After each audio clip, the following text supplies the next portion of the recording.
Կացին աղբեր։ Մի մարդ գնաց հեռու երկիր աշխատանք անելու։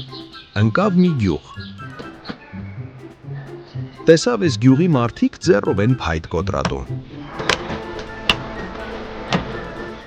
Աղբեր, ինչու եք ձեռով փայտ անում։ Միթե կացին չունեք։ Կացին ինչ բան է։ Հարցրին գյուղացիք։ Մարդը իր կացինը գոտքից հանեց, փայտը ջարդեց, մանրեց, դարսեց մյուս կողմը։ Գյուղացիք էս որ տեսան, վազեցին գյուղամեջ, ձեն տվին իրար։ Տո եկեք տեսեք կացին աղբերը ինչ արավ։ Գյուղացիք հավաքվեցին կացնի տիրոջ գլխին, խնդրեցին, աղաչեցին, շատ ապրանք տվին ու կացինը ձեռից նռան։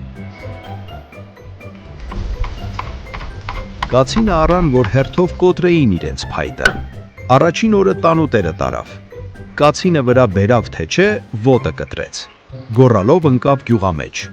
Տո եկեք, կացին աղբերը կատաղել է, ոտս կծեց։ Գյուղացիք եկան, հավաքվեցին, փայտերն առան, սկսեցին կացնին ծեծել։ Ծեծեցին, տեսան բան չդառավ, փայտերը կիտեցին վրան, կրակեցին։ Բոցը բարձրացավ, 4 կողմը բռնեց։ Երբ կրակն իջավ, եկան բացարին, տեսան կացինը կարմրել է։ Գոռացին.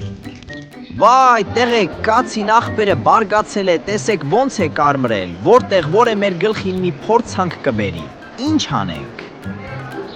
Մտածեցին ու վճռեցին տանեն բանտը գցեն։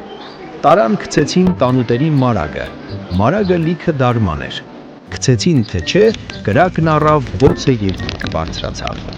Գյուղացիք սարսափած վազեցին տիրոջ ետևից, թե եկ Աստծու սիրուն, կացին աղբորը բան հասկացրու։